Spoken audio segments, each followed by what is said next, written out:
Selamat datang kembali. Kali ini kita akan menyelami sesuatu yang rasanya makin relevan ya belakangan ini. Gimana sih kita ngambil keputusan saat masa depan itu rasanya, ya ampun burem banget gitu, penuh ketidakpastian yang dalam? Iya. Bukan sekedar risiko yang bisa dihitung pakai kalkulator ya. Betul, bukan itu. Tapi lebih kayak, ya kabut tebal aja gitu. Nah, sumber kita hari ini, bab 13 dari materi yang Anda bagikan, itu secara khusus ngebahas soal ketidakpastian mendalam atau deep uncertainty gitu istilahnya. Anda pernah nggak sih hadapi pilihan besar atau mungkin sekedar mikirin arah hidup atau bisnis ke depan gitu ya? Sering pasti ya. Iya kan? Tapi rasanya kok mustahil banget gitu loh memperkirakan apa yang bakal terjadi, kayak nggak ada pegangan sama sekali. Hmm, Ekonom legendaris John Maynard Keynes pernah ngegambarin situasi begini. Dia bilang, kita sama sekali tidak tahu, gitu katanya. Wah, sama sekali tidak tahu ya. Iya, bukan cuma probabilitasnya susah ditebak, tapi kita benar-benar nggak punya dasar ilmiah buat bilang, oke, A bakal terjadi sekian persen, B sekian persen. Contohnya, ya mikirin kemungkinan perang 20 tahun lagi, Jauh banget ya mikirnya. atau harga minyak 30 tahun lagi, atau dampak penemuan teknologi yang, ya ampun, belum ada sekarang ini. Rasanya kayak meraba dalam gelap aja. Bener-bener. Nah, pertanyaannya jadi, kalau kondisinya segelap itu, gimana caranya kita tetap bisa mikir jernih? Apalagi bikin keputusan yang masuk akal. Itu dia tantangannya. Apa kita lempar koin aja gitu? Atau ada cara yang lebih cerdas nggak sih? Mari kita coba bedah bareng-bareng deh gagasan dari sumber ini. Tentu. Materi ini menurut saya nawarin kerangka berpikir yang berguna banget sih. Kuncinya itu bedain dulu antara risiko sama bentuk ketidakpastian yang lebih fundamental ini. Oke, bedain dulu ya risiko sama ketidakpastian yang dalam ini. Iya, risiko itu kan situasi di mana kita mungkin tahu kemungkinannya. Terus apa aja hasil yang bisa terjadi. Kayak lempar dadu lah, atau main kartu remi, kita tahu kemungkinannya. Bisa dihitung ya probabilitasnya. Nah, itu risiko. Beda sama yang ini. Memahami bedanya ini penting banget, biar kita nggak salah pakai strategi nantinya. Ada ekonom namanya Frank Knight. Udah lama sih, dari tahun 1921 dia coba bedain ini. Dia bilang, risiko itu terukur, bisa dihitung probabilitasnya secara objektif. Oke. Sementara ketidakpastian itu ya nggak terukur sama sekali. Konsep Knightian uncertainty ini terkenal banget, tapi materi kita ini ngingetin kalau ini mungkin agak terlalu simpel ya. Terlalu sederhana gitu. Kenapa tuh? Karena Knight itu kayaknya ngabaikan kalau kita sebagai manusia itu bisa loh pakai penilaian subjektif kita, pakai intuisi, pengalaman. Judgement kita sendiri ya. Betul. Bahkan saat data objektifnya minim atau nggak ada sama sekali. Jadi bukan berarti probabilitas itu jadi nggak ada, tapi Oh, jadi bukan berarti probabilitas itu sama sekali nggak ada, tapi mungkin kitanya aja yang susah gitu ya. Atau mungkin enggan menentuinnya secara pasti karena datanya kurang gitu. betul sekali. Bisa jadi karena kompleksitasnya tinggi banget, atau karena kita nggak punya pengalaman serupa sebelumnya. Nah, fokus kita di pembahasan bab 13 ini tuh di area yang lebih ekstrim lagi. Lebih ekstrim gimana nih? Situasi di mana kita bukan cuma susah ngukur probabilitasnya, tapi bahkan susah ngebayangin semua kemungkinan hasil yang bisa terjadi. Mungkin ada skenario-skenario yang, ya ampun, sama sekali nggak kepikiran sama kita. Wah, bener-bener di luar bayangan ya. Nah, inilah intinya, ketidakpastian mendalam. Semacam pengakuan jujur gitu loh, akan keterbatasan pengetahuan dan imajinasi kita. Oke. Ini mulai menarik nih.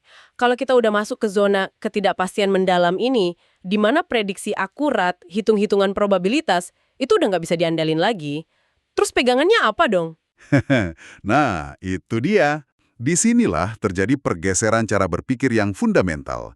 Dan menurut saya, ini malah membebaskan loh. Membebaskan gimana? Ya kalau kita nggak bisa nebak masa depan dengan tepat, fokusnya bukan lagi pada prediksi. Ganti fokusnya. Terus kemana fokusnya? Ke persiapan. Bukan lagi nyoba jadi peramal jitu, tapi jadi arsitek yang tangguh. Arsitek yang tangguh. Maksudnya gimana tuh? Kayak bangun gedung gitu? Bukan gitu juga. Maksudnya, kita cari strategi atau solusi yang fleksibel dan tangguh. Istilah kerennya resilient. Ah, resilient. Oke. Solusi yang bisa selamat atau bahkan bisa berkembang dalam menghadapi berbagai kemungkinan masa depan, termasuk yang aneh-aneh atau nggak kita duga sebelumnya. Berbagai kemungkinan ya. Ingat nggak pembahasan kita dulu soal model perubahan iklim? Idenya mirip kan? Daripada mati-matian nebak kapan persisnya badai besar datang, sekuat apa, lebih baik kita fokus bangun kapal yang kokoh, Oke, bangun kapal yang kokoh. yang siap hadapi lautan ganas sekalipun. Fokusnya geser ke resiliensi, bangun kapasitas buat bertahan dan beradaptasi. Wah, metafora kapal ini kena banget sih. Jadi intinya bukan nebak ombak, tapi bikin kapal yang kuat. Oke, masuk akal. Terus gimana cara praktisnya nih, bangun kapal yang kuat ini, dalam konteks keputusan di tengah ketidakpastian mendalam tadi?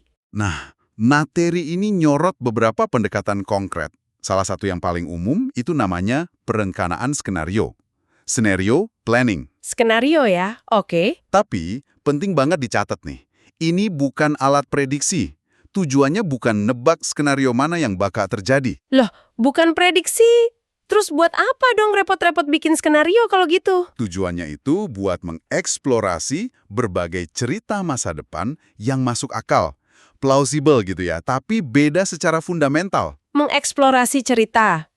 Oke. Dengan ngebayangin beberapa kemungkinan jalur masa depan, kita jadi bisa lebih paham rentang ketidakpastian yang kita hadapi. Kita bisa identifikasi potensi risiko, peluang di masing-masing skenario. Dan yang paling penting, Apa tuh? kita bisa uji apakah strategi kita sekarang ini cukup tangguh nggak buat ngadepin berbagai kemungkinan itu. Contoh klasik yang sering disebut itu kerjanya IPCC, panel antar pemerintah tentang perubahan iklim itu loh. Oh iya, IPCC. Sering dengar. Mereka kan nggak bilang, tahun 2100 suhu naik X derajat, titik. Nggak gitu kan? Enggak. Mereka malah ngembangin berbagai kelompok skenario tentang gimana masyarakat, ekonomi, teknologi itu bisa berkembang. Misalnya ada skenario yang fokus ke pertumbuhan ekonomi global, kayak seri A1.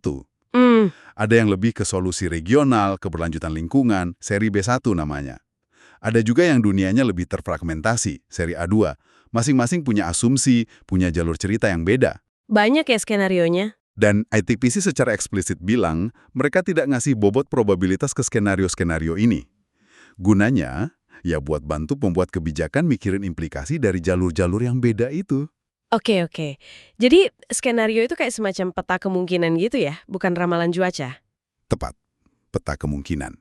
Tapi kadang skenario kayak gitu kan isinya angka, data, asumsi. Agak kering ya bacanya. Susah nggak sih ngebayanginnya secara nyata? Nah, itu dia masalahnya kadang-kadang. Biar lebih nendang gitu ya, biar benar-benar ngerangsang imajinasi, skenario itu perlu dibuat jadi narasi yang hidup. Vivid narratives. Narasi yang hidup. Iya, diubah jadi cerita yang lebih konkret, lebih manusiawi. Yang bisa kita rasain gitu loh. Materi ini ngasih contoh keren banget. Kementerian Pertahanan Inggris pernah nyeponsorin penulis-penulis fiksi ilmiah buat bikin Stories from Tomorrow. Hah, penulis fiksi ilmiah disuruh mikirin strategi pertahanan. Unik juga idenya. Justru itu. Kan mereka jago ngebayangin yang aneh-aneh ya. Salah satu ceritanya judulnya Silent Skies. Itu ngegambarin serangan drone massal di London tahun 2040. Serangan drone massal? Ngeri juga. Yang bikin merinding, drone penyerangnya itu nyaru di antara ribuan drone komersial pengantar barang yang, ya pun, udah lalu lalang di langit kota katanya nanti. Wah, kebayang sih kalau kayak gitu. Susah dideteksi ya. Banget. Cerita kayak gini, meskipun fiksi ya, efeknya bisa kuat banget. Dia bantu kita ngebayangin seperti apa rasanya hidup di masa depan itu, ngerasain potensi ancamannya secara lebih visceral gitu. Jauh melampaui sekedar laporan intelijen yang penuh data tapi kering. Iya, jadi bikin kita nanya ya, kalau ini beneran kejadian, kita siap nggak sih? Nah, itu dia tujuannya. Bener juga ya, membayangkan cerita konkret memang lebih nempel di kepala sih daripada lihat grafik batang doang. Tapi, bikin skenario yang bagus, apalagi yang melibatkan perilaku manusia, pasti nggak gampang kan ya? Ada tantangannya dong. Tentu, tantangannya besar. Salah satu yang paling pelik itu namanya refleksivitas. Reflexivity. Refleksivitas, apa tuh artinya? Maksudnya, perilaku manusia itu sendiri bisa mengubah jalannya peristiwa. Kita ini kan bukan bidak catur pasif yang bisa diprediksi gitu aja. Oh, kita bereaksi gitu ya? Iya, kebijakan yang dirancang dengan niat baik bisa jadi kacau balau karena orang-orang responsnya dengan cara yang nggak terduga. Mungkin demi kepentingan mereka sendiri. Materi ini nyontohin skema insentif pemanas ramah lingkungan di Irlandia Utara. Maksudnya baik, tapi malah jadi bencana karena orang nemuin celah buat ngeruk untung pribadi. Kok mereka berubah, terus skenario-nya jadi nggak relevan lagi dong? Bisa jadi begitu. Atau contoh lain yang kita alami semua deh. Pandemi kemarin. Gimana perilaku masyarakat, pakai masker, jaga jarak, vaksinasi, itu kan sangat mempengaruhi arah penyebaran virusnya, ya kan? Iya, banget. Jauh lebih melebihi model epidemiologi awal yang mungkin cuma fokus ke sifat virusnya aja. Jadi, skenario yang baik itu harus nyoba mempertimbangkan gimana manusia mungkin bakal bereaksi terhadap perkembangan atau kebijakan tertentu. Susah banget ini, tapi penting. Tantangan besar lainnya adalah mastiin keragaman sudut pandang, biar nggak kejebak groupthink, pemikiran kelompok. Groupthink. Itu bahaya ya? Bahaya. Kalau semua orang di ruangan punya latar belakang sama, cara pandangnya sama, senario yang dihasilin mungkin jadi sempit. Nggak ngelihat kemungkinan lain yang penting. Makanya, penting banget ngelibatin orang dari berbagai disiplin ilmu, latar belakang, bahkan yang punya pandangan aneh atau beda. Nah, ini nyambung ke strategi tim merah yang sempat disinggung juga ya di materinya. Tepat sekali. Strategi tim merah ini cara formal buat masukin keragaman dan tantangan kritis. Jadi kita sengaja bentuk satu tim kecil. Tugasnya, nyerang rencana atau asumsi kita. Nyerang gimana maksudnya? Mereka harus cari kelemahan, harus nunjukin kenapa skenario kita salah, kenapa rencana kita bakal gagal. Mereka jadi kayak pengacara setan gitu. Oh, jadi devil's advocate ya? Iya. Contoh terkenalnya pas intelijen AS nyoba mastiin apakah Osama bin Laden beneran ada di kompleks Abbottabad itu. Mereka bentuk tim merah yang secara khusus nantang asumsi-asumsi tim utama yang cenderung optimis waktu itu. Jadi tujuannya bukan buat ngejatuhin semangat ya, tapi justru biar analisis atau rencana kita jadi lebih kuat. Karena udah diuji dari berbagai sudut pandang negatif gitu. Persis. Ini bantu ngidentifikasi blind spots. Titik buta yang mungkin kelewat kalau kita terlalu asyik sama asumsi kita sendiri. Mencegah optimisme berlebihan yang bahaya. Nah, terkait sama kompleksitas skenario dan tantangan prediksi perilaku manusia tadi, ada pendekatan lain juga yang relevan dari Kay dan King. Mereka bilang gini, dalam hadapi ketidakpastian mendalam, mungkin energi kita lebih baik difokusin buat identifikasi beberapa risiko paling penting. Risiko paling penting ya? Iya, risiko yang benar-benar bisa mengganggu jalur masa depan yang kita harapkan. Apa yang mereka sebut sebagai narasi referensi kita. Narasi referensi, apalagi tuh? Istilah baru terus nih. Iya, narasi referensi itu sederhananya cerita dasar kita tentang gimana kita berharap atau berpikir masa depan bakal berjalan. Misalnya, perusahaan kita bakal tumbuh 10% tahun depan karena produk baru kita sukses. Itu narasi referensi. Oke, cerita harapan kita ya. Nah, menurut Kay dan King, daripada kita capek-capek ngitung probabilitas detail dari semua hal kecil yang mungkin terjadi, yang mungkin juga salah hitung ya. Iya, bisa salah. Lebih baik kita fokus apa sih segelintir hal besar yang bisa bikin narasi referensi kita ini buyar. Mungkin pesaing ngeluncurin produk serupa lebih cepat.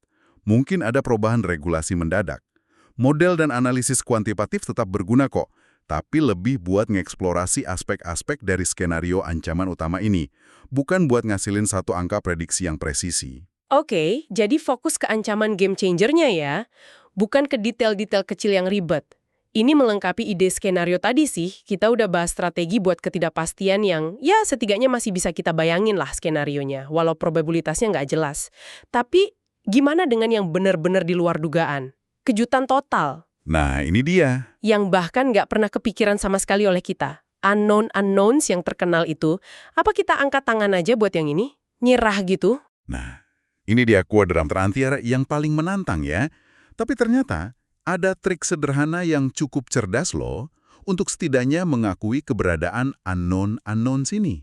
Oh ya, gimana caranya? Caranya, kelompokkan semua kemungkinan yang nggak bisa kita bayangin atau sebutin secara spesifik itu. Masukin ke satu keranjang besar. Kasih label, sesuatu yang lain. Sesuatu yang lain? Sesederhana itu aja? Kedengarannya simpel banget. Kedengarannya sederhana, tapi implikasinya lumayan dalam loh. Setelah kita punya kategori sesuatu yang lain ini, kita secara sadar ngasih sedikit ruang probabilitas buat kategori ini. Mungkin kecil ya, misalnya 5%. Atau bahkan 1%.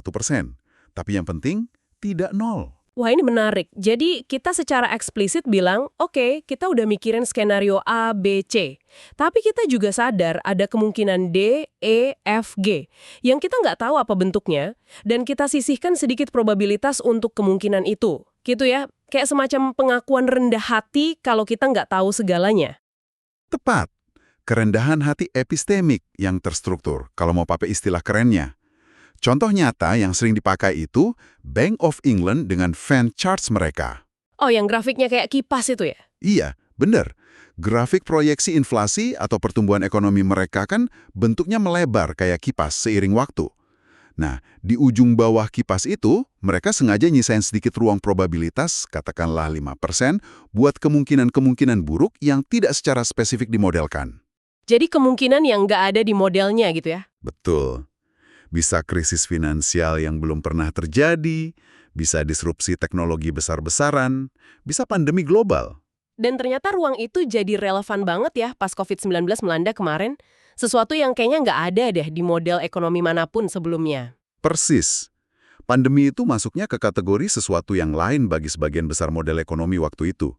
Dengan nyisain ruang probabilitas buat sesuatu yang lain, Bank of England dan lembaga lain yang pakai pendekatan serupa, setidaknya secara konseptual udah siap bahwa kejutan besar bisa terjadi, meskipun bentuknya nggak terduga. Pendekatan ini juga sangat sejalan loh sama cara berpikir Bayesian, khususnya sama apa yang kadang disebut aturan Cromwell. Cromwell's rule. Aturan Cromwell. Dari nama orang ya? Iya, terinspirasi dari Oliver Cromwell. Dia pernah bilang ke lawan debatnya, "Saya mohon Anda, demi Kristus, pikirkanlah kemungkinan bahwa Anda bisa saja salah." Intinya gini, jangan pernah-pernah ngasih probabilitas 0 ke suatu kejadian hanya karena kita merasa itu nggak mungkin atau belum pernah terjadi. Kecuali kejadian itu memang mustahil secara logis ya, kayak 2 plus 2 sama dengan 5. Oke, jangan pernah kasih probabilitas 0. Kenapa tuh emangnya? Apa masalahnya kalau kita kasih 0? Karena kalau kita udah netapin probabilitas 0 buat sesuatu, terus ternyata kejadian itu terjadi, kerangka berpikir Bayesian standar itu bakal kesulitan buat belajar dari kejutan itu. Kita jadi kayak terkunci dalam keyakinan kita yang salah tadi. Oh, jadi nggak bisa update gitu ya sistemnya? Susah update-nya. Sebaliknya, dengan ngasih probabilitas kecil sekecil apapun, asal bukan 0 pada sesuatu yang lain, kita ngebiarin pintu tetap terbuka. Sistem kepercayaan kita jadi bisa belajar dan beradaptasi secara otomatis ketika kejutan unknown itu muncul. Kita nggak kaget sampai lumpuh, tapi bisa bilang, oh, ini dia salah satu dari sesuatu yang lain yang kita antisipasi kemungkinannya. Oke, mari kita perbarui pemahaman kita. Wow, ini dalam sekali ya maknanya. Jadi, mengakui sesuatu yang lain itu bukan cuma soal rendah hati aja ya, tapi juga jadi kunci biar kita bisa terus belajar dan beradaptasi di dunia yang penuh kejutan ini. Betul. Oke, oke. Kalau saya coba rangkum nih ya dari obrolan kita. Menghadapi ketidakpastian yang mendalam itu ternyata bukan berarti kita harus pasrah atau jadi nggak bisa bertindak. Bukan sama sekali. Justru ini tentang sebuah pergeseran mindset ya. Oke, kita akui batas pengetahuan kita. Itu penting. Tapi kemudian kita jadi lebih kreatif, lebih imajinatif dalam mikirin berbagai kemungkinan masa depan yang enak maupun yang nggak enak. Eksplorasi kemungkinan ya. Iya, fokusnya bukan lagi nebak-nebak mana yang bakal kejadian, tapi lebih ke bangun fleksibilitas dan ketangguhan, resiliensi tadi. Tepat. Dan yang paling unik mungkin ya, secara cerdas kita perlu ngasih ruang buat bilang, oke, ada hal-hal yang kita nggak tahu nih, dan kita bahkan nggak tahu apa aja itu. Lalu kita sisihkan sedikit dana darurat mental atau probabilitas buat kemungkinan itu. Anda merangkumnya dengan sangat baik. Pergeseran paling krusial memang terjadi di situ. Dari obsesi nyari prediksi yang sempurna, yang mungkin ilusi ya dalam ketidakpastian mendalam, jadi fokus bangun ketahanan. Resiliensi. Dari prediksi ke resiliensi. Betul. Nilai utamanya bukan lagi pada klaim kepastian yang seringkali rapuh, tapi pada proses eksplorasi kemungkinan, kesiapan hadapi berbagai hasil, dan kemampuan beradaptasi saat kejutan datang. Kita pengen strategi atau keputusan yang robust, kuat ngadepin berbagai versi masa depan. Robust ya, kuat dan tangguh. Oke. Nah, sebagai penutup nih, mungkin ini bisa jadi bahan renungan buat Anda yang mendengarkan. Coba deh pikirkan sejenak tentang area dalam hidup Anda. Bisa pekerjaan, bisnis, rencana pribadi, atau bahkan cara Anda mandang masa depan dunia ini. Coba direnungkan ya. Iya, di mana Anda merasa ada ketidakpastian. Pertanyaannya, ketidakpastian yang Anda rasain itu lebih mirip risiko yang masih bisa dikalkulasi nggak? Yang probabilitas dan hasilnya relatif jelas? Atau jangan-jangan, Anda sebenarnya lagi berlayar di lautan ketidakpastian mendalam yang kita diskusikan panjang lebar hari ini? Di kuadran mana Anda berada? Nah, itu dia. Jika Anda merasa ada di kondisi kedua, di tengah kabut tebal ketidakpastian mendalam, itu coba deh refleksikan strategi Anda selama ini. Apakah Anda lebih sering ngabisin energi nyoba nebak-nebak ombak mana yang bakal datang berikutnya, berharap bisa ngindar atau naikinnya dengan sempurna? Atau Atau apakah Anda udah mulai fokus buat bangun kapal yang lebih kokoh, strategi, rencana, atau bahkan pola pikir yang lebih fleksibel dan tangguh, yang siap ngadepin lautan macam apapun yang mungkin menghadang di depan, bahkan badai yang nggak pernah Anda bayangin sebelumnya. Mana yang lebih ngasih Anda ketenangan dan kekuatan buat terus maju? Itu mungkin pertanyaan yang menarik buat direnungkan.